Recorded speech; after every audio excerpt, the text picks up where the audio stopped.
শোবিজের চাকচিক্য ছেড়ে এবার অন্য পথে হাঁটছে আলোচিত শিশুশিল্পী সিমরিন লুবাবা। অনেকদিন ধরে নিজেকে সে এনেছে ইসলামের ছায়াতলে। এর পাশাপাশি ইসলামিক ফ্যাশন ইনফ্লুয়েন্সার হিসেবেও কাজ করছে সে। ফুড ব্লগিং, ট্যুর ব্লগিং করছে নিয়মিত। অনেকদিন ধরেই নানা আলোচিত কাণ্ডে সংবাদের শিরোনাম ছিল লুবাবা। নেটিজেনদের কাছে পরিণত হয় হাসির খোরাকে। তবে তার বয়স বিবেচনায় এসব আলোচনা থেকে সরে আসে অধিকাংশই। এছাড়াও ইসলামিক চালচলনের মাঝে থাকায় নেটিজেনদের কাছে প্রিয় মুখ হয়ে উঠেছে সে। লুবাবা জানিয়েছে এখন সে ইসলামী নিয়ম অনুসারে পথ চলছে।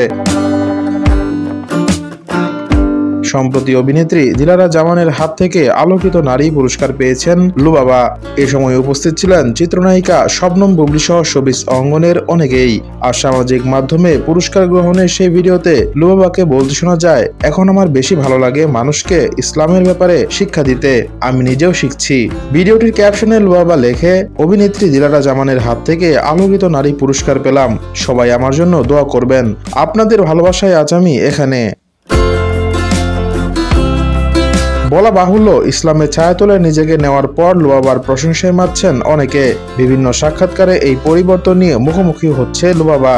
এর আগে এক সাক্ষাৎকারে অনুরাগীদেরকে পরকালের কথা শোনায় সে, সঙ্গে সর্বদা ইসলামের পথকে অনুসরণ করার আহ্বান জানায়।